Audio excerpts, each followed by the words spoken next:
Hey, what's up, Earth? It's Spaceman Matt.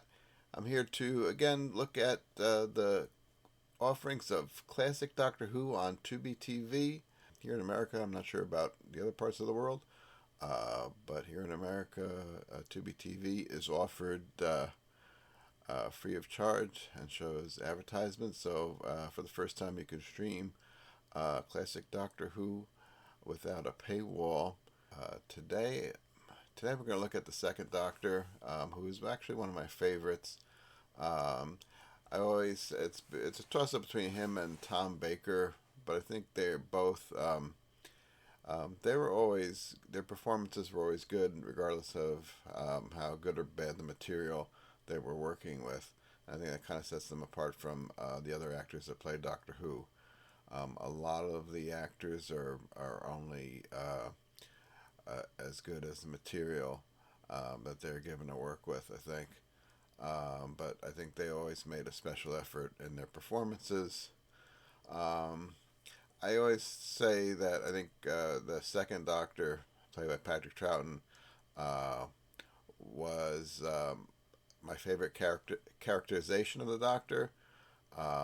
Is just that sort of that absent-minded professor and management by crisis. He's like, it's kind of like he doesn't, you know, and he reacts to stuff, right away, and like things are not very well planned out at first, and he has to go back and figure out how to stop the alien menace. Um, so I kind of like that his persona um, a lot more than the other doctors. And also, I think just Tom Baker was a little, very had such a great presence. Um, but but we're going to talk about the second Doctor, Patrick Troughton. Um, Let me go over it. So we're going to choose that thumbnail. Come on. And this must be the episode I was viewing. And we're going to go to season 4. So he started in 1966, and I think it's like there's so much science fiction at this time that I think I know it started to get. I think science fiction TV started to get a lot better in the mid to late 60s. So, and there was a lot of stuff in America that started in mid to late 60s, like Star Trek and Lost in Space, for example. So, the first episode offered on Tubi TV is an animated reconstruction of Power of the Daleks. I like the story. It's a six-parter, so it does suffer from padding, as most of the six-parters do. It is an interesting Dalek story about an Earth colony on the planet Vulcan. No relation to the planet Vulcan in Star Trek. A scientist finds a crashed Dalek spaceship that's been preserved on Vulcan and decides to reactivate them. And he thinks they're going to be friendly assistants to the colony. And there's some underlying story also about power struggle, and and of course the Doctor realizes what the Daleks are, and wants to warn the colony that they need to stop them before they take over and exterminate everybody. So, and that's pretty much what the story's about. It's good. Again, I would suggest, especially with six-parters, to watch them just one episode at a time. Take a break, and then I would say at least maybe even a day to take a break before you watch the second one, even if you're really enjoying it, because things do tend to slow down a bit. Now, a lot of stuff, a lot of the second Doctor stuff is missing. Missing the episodes were wiped or thrown away, and so they cease to exist a lot in BBC archives.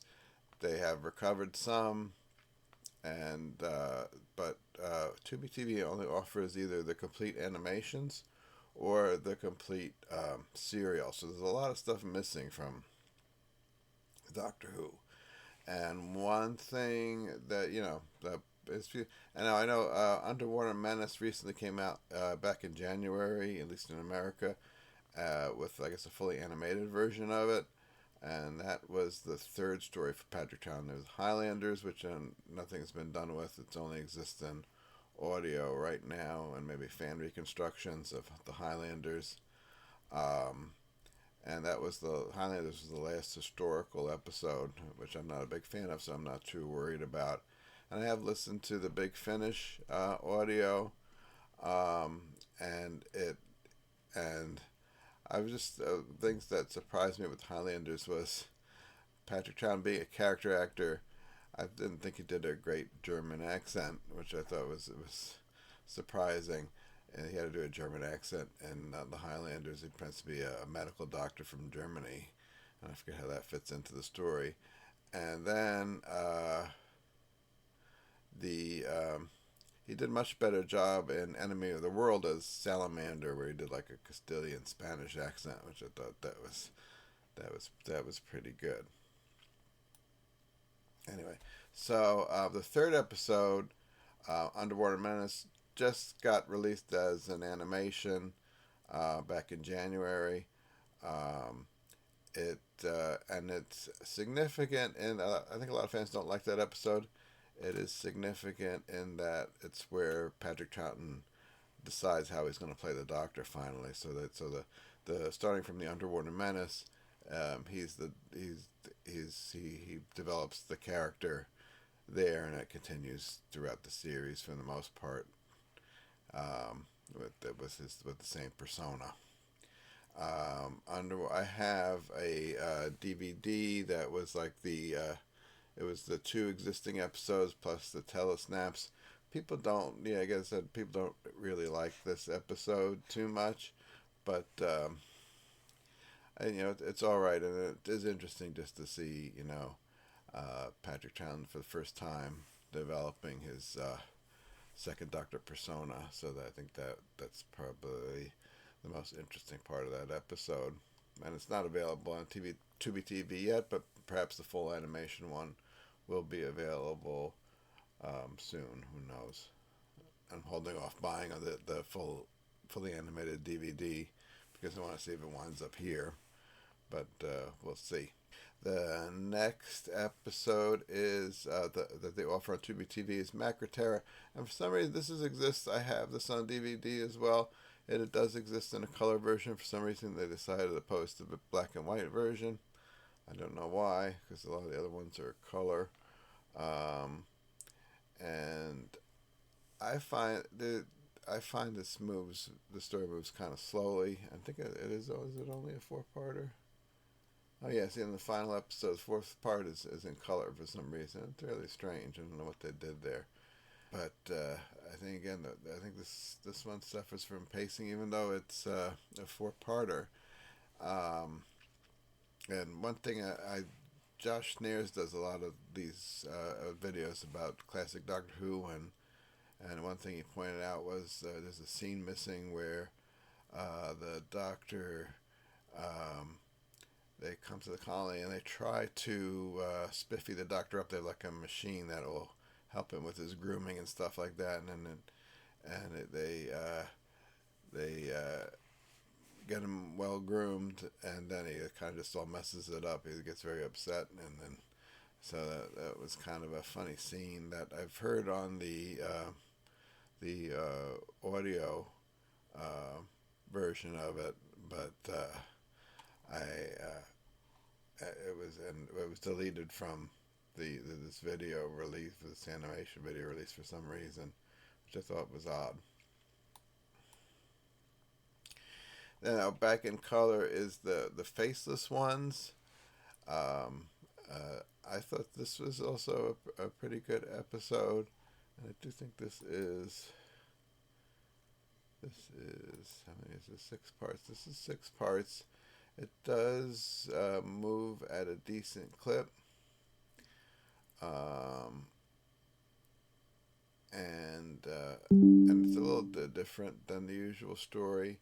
for the second Doctor, or just for Doctor Who in general. It's about alien abduction and about a race of creatures that have lost their individual identity due to nuclear war, and they're like, well, they're scarred and damaged, but they have a method where they can project, use the bodies of people and have it's never really quite the process never really quite explained that well, but basically they use the people's bodies, but they take on the identity of the other person, but the other person remains in their body in a suspended animation. So and somehow they don't never really explain what the process is about, but they somehow are able to assume the identity of the other person as long as they keep them alive in stasis, and so they just kind of, that's why it's called they're called the name of the tour company is Chameleon Tours. It's they masquerade as a tour company that flies I guess young people out to Europe, other parts of Europe, and they kind of assume their identities. So it was kind of an interesting story, kind of different.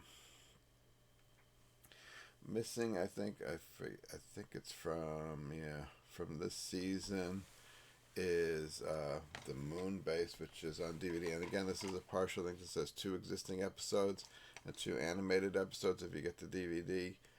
This is a very good story. It's not, and it's probably one that you should try to see, if not on DVD, wherever you can get a hold of it. And it was I think it's worth getting a hold of if you can.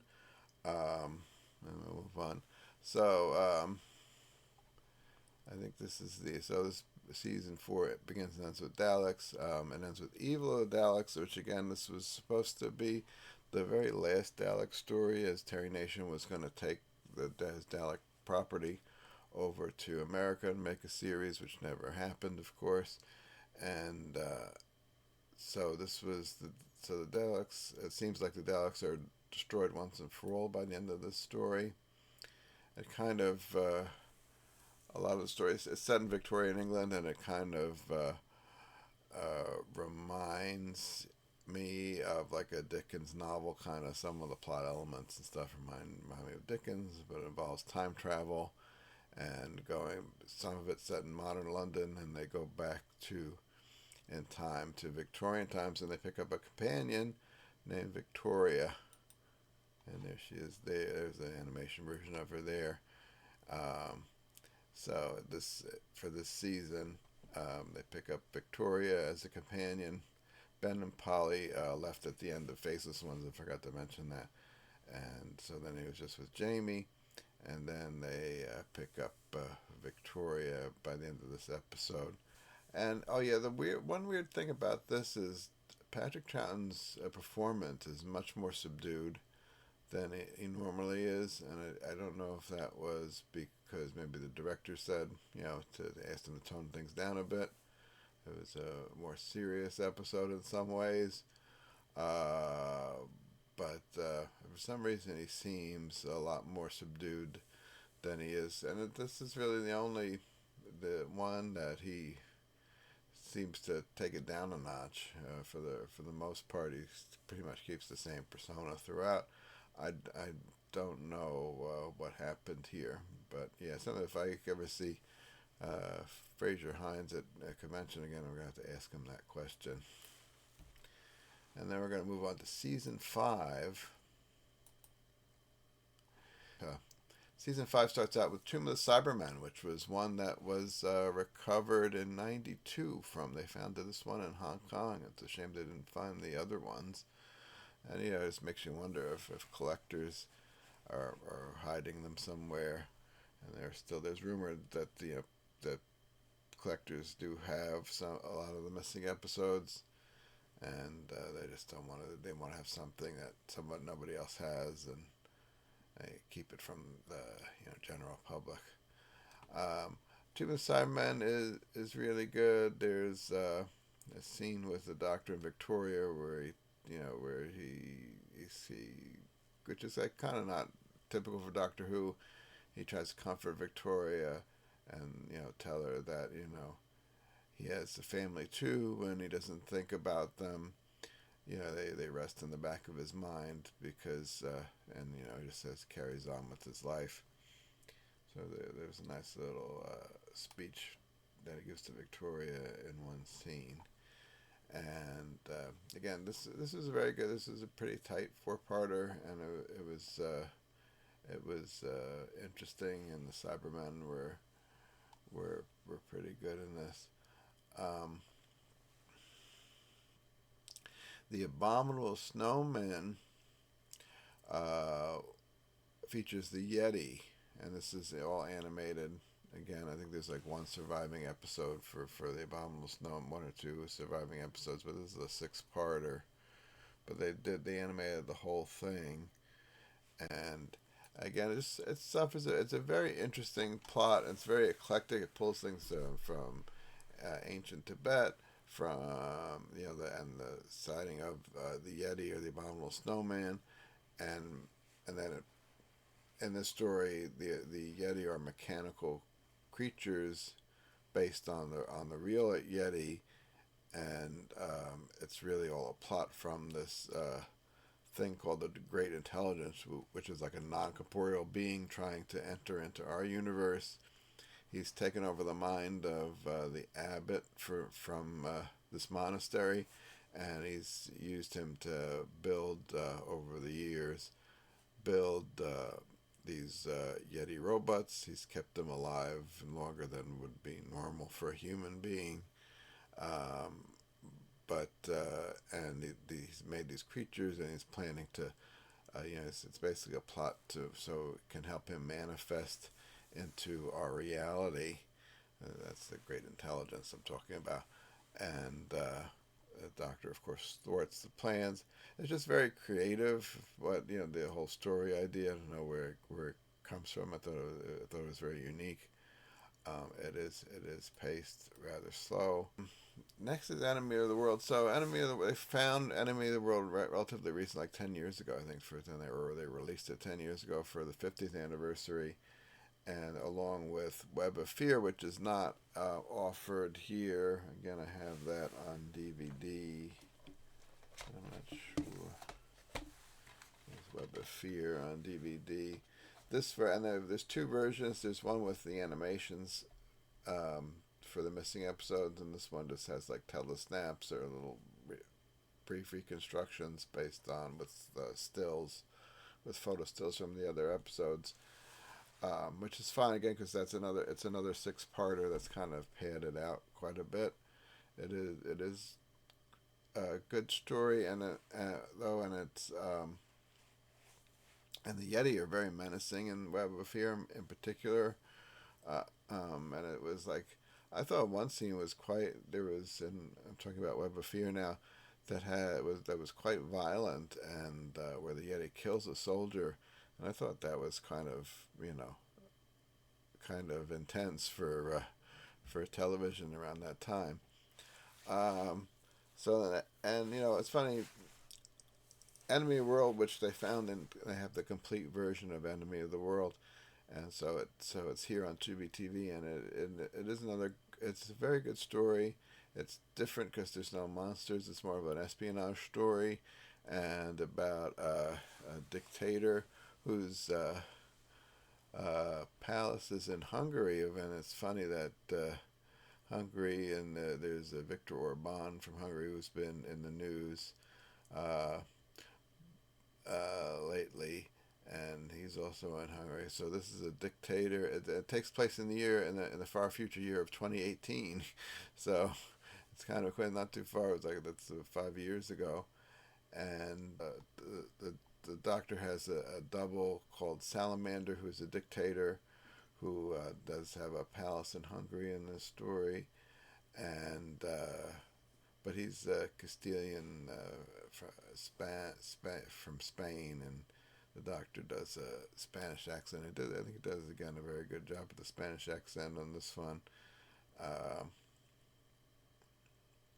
so he has to imitate the chameleon. Salamander.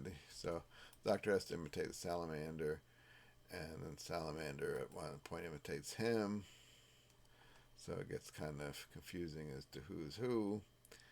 And it was a fun espionage story, and different and unique for that period of Doctor Who, which had a lot of monsters, a lot of base under siege episodes. And let's see, and that's a six-parter. It moves at a pretty good clip considering it's a six-parter. Um, Also missing incomplete again. This is another really good episode we're missing out on Tubi TV because it's not.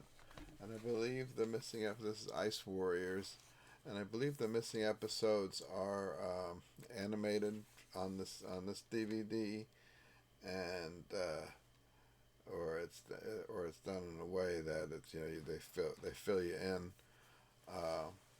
It's been a while since I saw it. I remember watching it on DVD, and it's just. I mean, sorry, but I bought it on video cassette originally many years ago, and they just filled it in with like the stills from the episode, and for the reconstruction with that was kind of abbreviated. I think the DVD has the animated versions of the missing episodes for the story. So Ice Warriors is a good one that's not here, unfortunately. And again, it's a six-parter, and it is rather padded, but it is it's a great, again. Patrick Troughton's performance is always great. It's always, and I think it keeps the audience engaged, and I think it's worth seeing if you can get a hold of it. So the next episode they have is the fully animated Fury from the Deep, which again I think only one episode exists in the BBC archives, but they fully animated the whole 6 parts. And yeah, I think this one is not. I enjoyed the story, and I think there's one of those. There's a movie that one of those underwater. I don't know if it's Deep Star 6 or one. There was one like underwater menace movie. This is like, and then the plots are kind of similar, and this is a malevolent seaweed that is kind of like a parasite that attaches itself to people, and they make them into kind of slaves for the parasite. And it may be that, like, if I remember, I think in the novelization it talks about that the parasite kind of develops intelligence because it latches onto humans, and it kind of becomes like a collective intelligence. And there was like a movie like that took place on an oil rig or underwater that was kind of similar. I don't remember which movie it was. There was a few of those movies that came out at once, and in the either the late 80s or early 90s, and they kind of had, one of them had a similar plot to this, but I don't remember the title.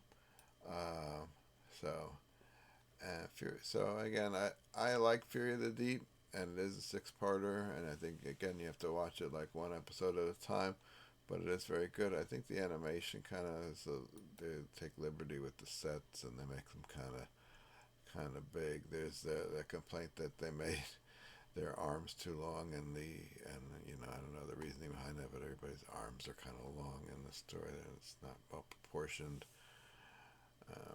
We're not sure why that is, but I think it was just an interesting take. I think they kind of updated it from the original. It looks like the sets and stuff I think are a little different the way they're drawn than from what they really were in the TV show. So I'll move on to season 6. So the first episode they offer with that is season 6.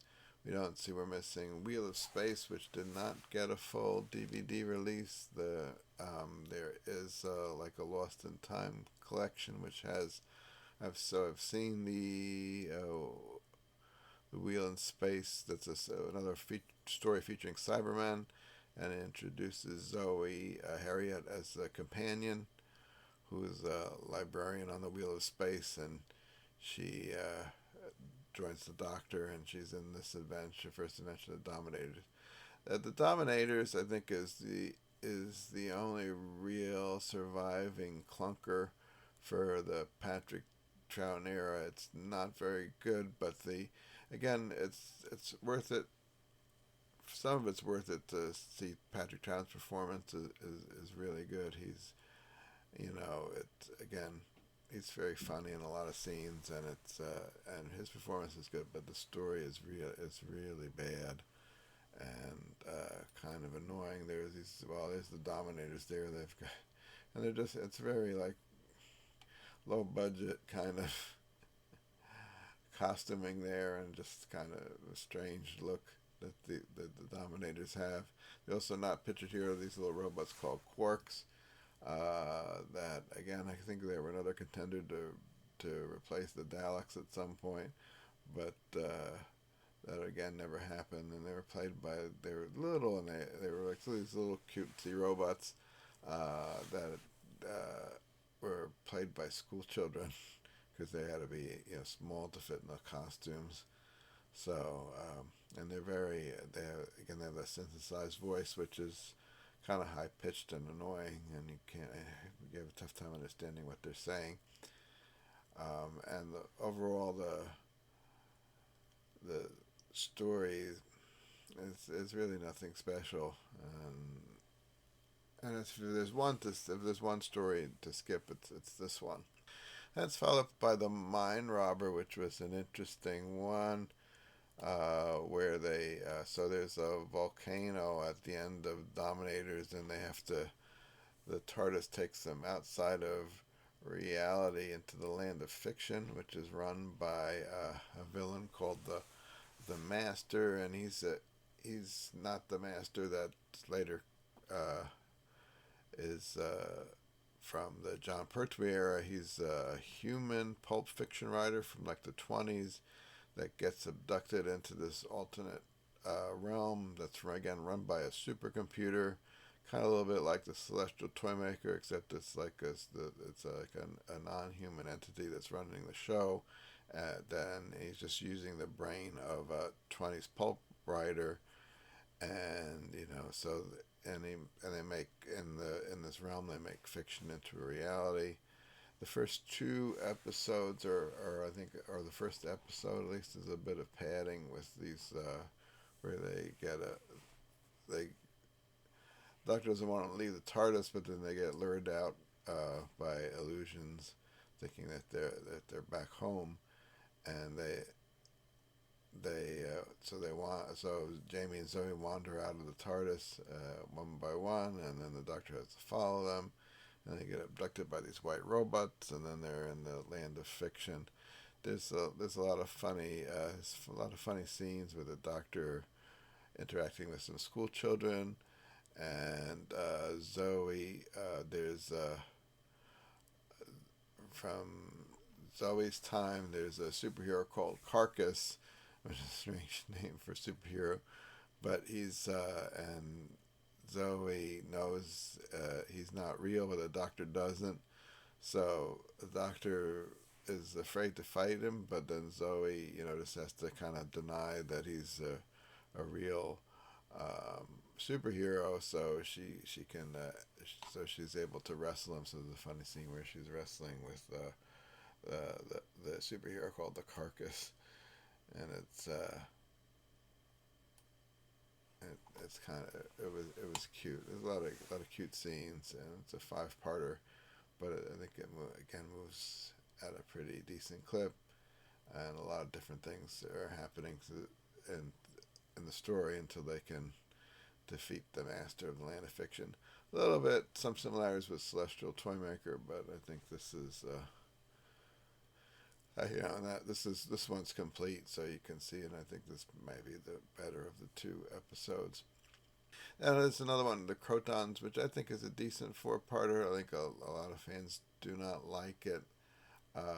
Be and I don't know. It's again there's a lot of elements that are kind of annoying, like the way the crotons, which are like these crystalline creatures that look like robots, but the way they talk is kind of annoying. And again, the story kind of moves a little slowly, but there are again funny scenes where Zoe easily qualifies to be a Croton companion. Basically, the Crotons recruit. They kind of this story is kind of about like class struggle, I think. So there's these human-like aliens called the Gons. They're taken advantage of by the Crotons, which are these crystalline entities that manifest themselves using psychic power, using the mental capacity of the Gons to help them generate energy and manifest themselves. So eventually they'll, I guess, be enough of them that they'll take over the colony. But the Doctor has to thwart their plans, and then so he and Zoe go try to qualify to become Gon companions, which go into their complex, basically so they can have their brains drained. And the Doctor tries to figure it out. So Zoe qualifies easily from their exam, where the Doctor has some difficulty. So that's a funny scene there. And then but they eventually both qualified to become companions of the Crotons, where they where they eventually figure out how to defeat them.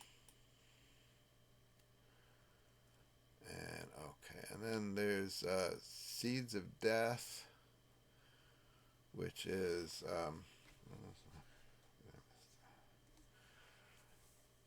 Seeds of Death, which is an Ice Warriors episode. It's the second Ice Warriors episode that is. This one exists in its entirety and involves teleportation devices called T-Mat, and the Ice Warriors devise a plot to take over. They take over a moon base, which is like T-Mat Central, and they use that to spearhead an invasion of Earth. And I thought overall, again, this is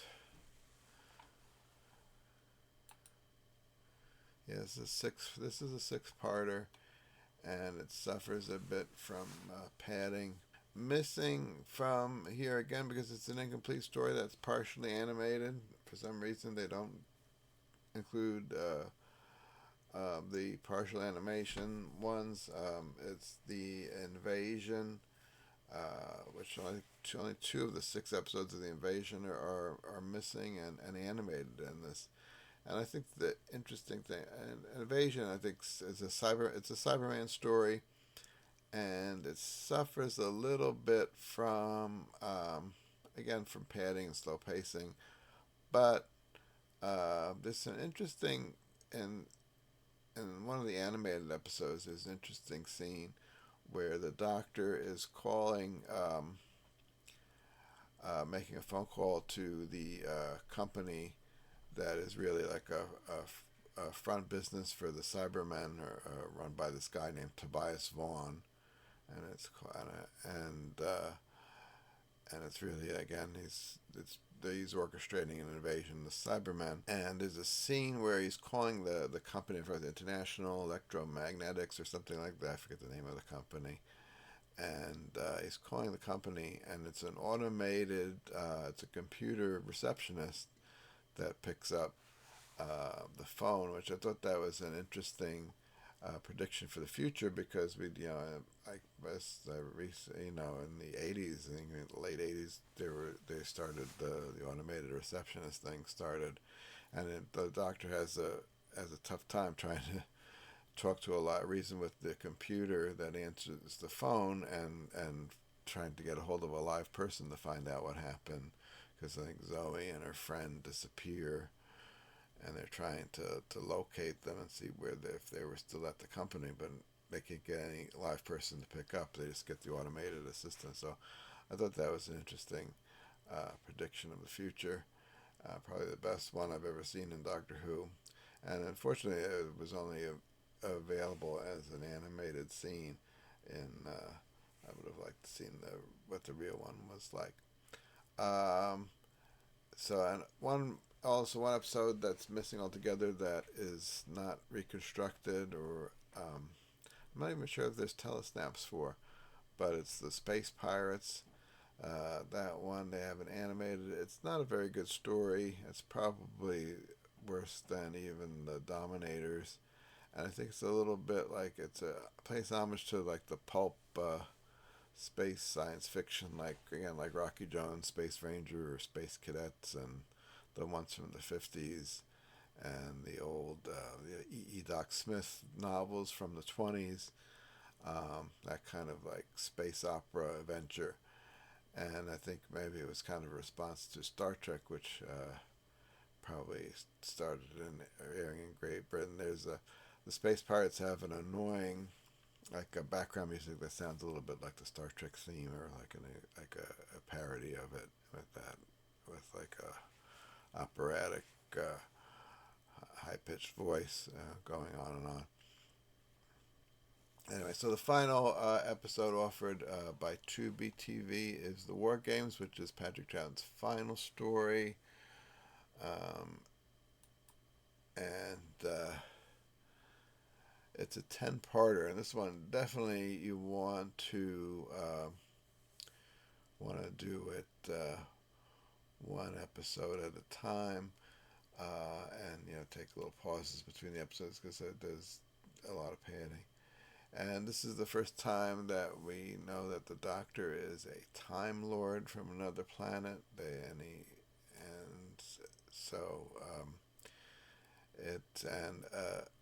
Another Time Lord from his planet is this guy who looks, I think he's the war chief, I guess, or warlord, who looks a bit like the Master, but as far as I know, he's not the Master. And the Doctor recognizes him as another Time Lord, and he's helping these aliens called the Warlords to take people from human history, from different wars in human history, since humans are pretty good at making war.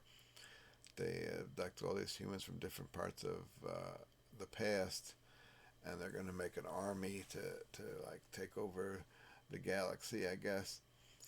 So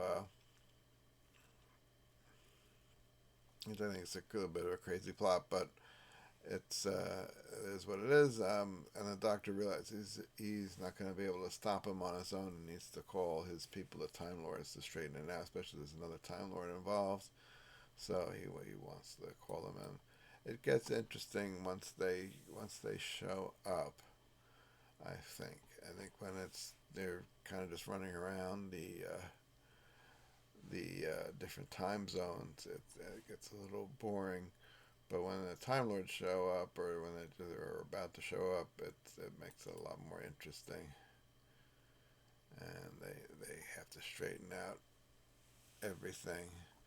And in the end, the Doctor's, because they don't want the Doctor to interfere with they're just Time Lords are just supposed to observe. They're not supposed to interfere with other races. So they punish the Doctor by banishing him to Earth and forcing him to regenerate again. So, and then he turns into John Pertwee, which we don't see that happen. They just capture him. And they're offering him different face options, and he's taking his time to choose, and they're getting annoyed with him. So he just kind of like spirals away and disappears. Again, this is, I think a lot of Patrick Troughton is worth viewing. If you've got the time and inclination, I think it's worth it. I think his performance is always really, whether the stories are great or not, is rather subjective, but I think his performance is always terrific and worth checking out. And that's all I have to say for this time. I would appreciate it if you could like this video and subscribe to my channel.